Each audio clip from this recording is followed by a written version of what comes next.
మోడీ ఆంధ్రప్రదేశ్కి వస్తున్నారు మరొకసారి ప్రధానమంత్రి హోదాలో.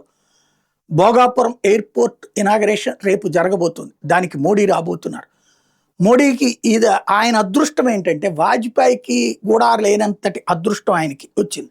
వాజ్పేయిలో ఆయన ప్రధానమంత్రిగా వచ్చినప్పుడు ఇక్కడ భారతీయ జనతా పార్టీ ప్రోగ్రాం పెడితే భారతీయ జనతా పార్టీ కార్యకర్తల అభిమానులు వచ్చేవాళ్ళు, ఇతరులు కూడా వచ్చేవాళ్ళు మీటింగ్కి వినడానికి ఆయన వాక్చాతుర్యం కారణం.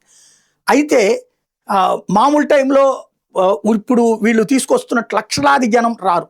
ఆయనకి బీజేపీకి ఉన్న సత్తా, ఇక్కడ ఉన్నటువంటి ఇంపాక్ట్ ప్రకారం వేలల్లో వచ్చేవాళ్ళు, అంతవరకు జరిగేది.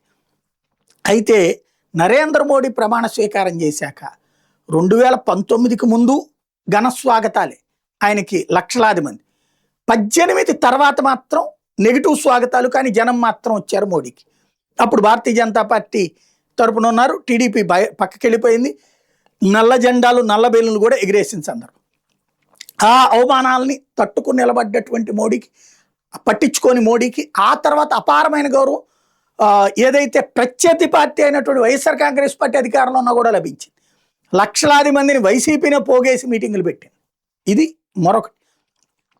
ఇప్పుడు మళ్ళీ అంతే, భోగాపురం ఎయిర్పోర్ట్ ఇనాగరేషన్కి లక్షలాది మంది రాబోతున్నారు. రాష్ట్రం ఆ చుట్టుపక్కల ఉమ్మడి తూర్పు, ఉమ్మడి పశ్చిమ గోదావరి జిల్లాల నుండి, శ్రీకాకుళం, విజయనగరం నుంచి కూడా పెద్ద ఎత్తున మొబిలైజ్ చేస్తున్నారు. అట్లాగే ఈ దింసా నృత్యం అక్కడ పెద్ద ఎత్తున చేయించి ప్రపంచ రికార్డుకు కూడా ప్రిపేర్ అవుతున్నారు.